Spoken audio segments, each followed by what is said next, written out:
जब जुल्म होगा तब तब जिहाद होगा।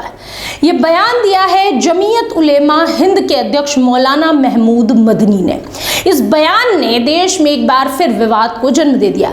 ये भड़काऊ बयान देते समय मौलाना ने शायद ये नहीं सोचा कि इससे देश की एकता और अखंडता पर कितना बड़ा खतरा मंडरा रहा है, या फिर ये बयान मौलाना ने सोच समझकर ही दिया। पूरा मामला क्या है, आइए जानते हैं। नमस्कार, मेरा नाम है कनुप्रिया सत्तन और आप देख रहे हैं राष्ट्रीय जनभावना। भोपाल में जमीयत उलेमाए हिंद के अध्यक्ष मौलाना महमूद मदनी ने मध्य प्रदेश की राजधानी भोपाल में एक विवादित बयान दिया। फिर क्या था, विवाद इतना बड़ा कि ये विवाद ने पूरे देश भर में आग पकड़ ली। दरअसल उनका बयान था बाबरी मस्जिद को लेकर।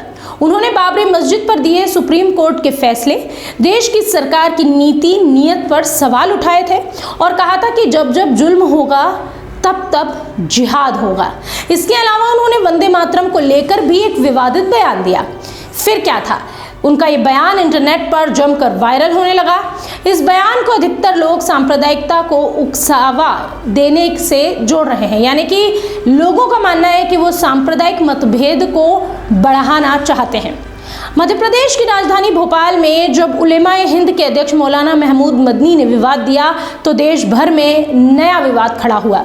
उनके बयान के खिलाफ ऑल इंडिया इमाम ऑर्गेनाइजेशन के चीफ इमाम डॉक्टर इमाम उमर अहमद इलियासी ने भी किया। उन्होंने कहा कि हमें उनके बयान के पीछे के इरादों के बारे में सोचना चाहिए, देश की शांति पर असर नहीं पड़ना चाहिए।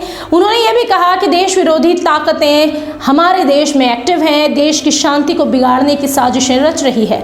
इस दौरान उन्होंने पीएम नरेंद्र मोदी का आभार मानते हुए कहा कि पीएम के नेतृत्व में भारत जो है विश्व गुरु बनने की ओर आगे बढ़ रहा है, इसलिए ऐसी साजिशें जारी है। उन्होंने कहा देश का माहौल खराब करने के लिए सब कुछ किया जा रहा है। कोई भी भारतीय मुसलमान उनके बयान से सहमत नहीं हो सकता, इसलिए उन्हें साफ साफ बताना चाहिए कि ऐसी सोच आखिर उनकी क्यों है। उन्होंने एक बयान जारी करके इसे गैर जरूरी और देश को बांटने वाला भी करार दिया। इस दौरान इलियासी ने कहा कि न तो मैं और न ही कोई भारतीय मुसलमान मौलाना महमूद मदनी के बयान से ताल्लुक रखते हैं। उनका बयान बेहद ही बेबुनियाद है और ऐसा बयान उन्हें नहीं देना चाहिए था। उनके बयान से माहौल खराब होगा और देश में अराजकता फैलेगी। उन्होंने कहा कि उन्हें न तो सरकार पर भरोसा है न ही कोर्ट पर, खासकर सुप्रीम कोर्ट पर। हमें नहीं पता कि वो क्या मैसेज देना चाहते हैं, क्या चाहते हैं, लेकिन अपने बयान में खासतौर पर मुसलमानों का जिक्र किया।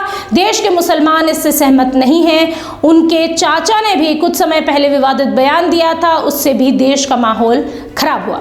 बहरहाल भोपाल में दिए गए इस बयान के बाद यह मामला इतना बढ़ गया कि तमाम हिंदुवादी संगठन भी इस बयान के विरोध में सड़कों पर उतर आए।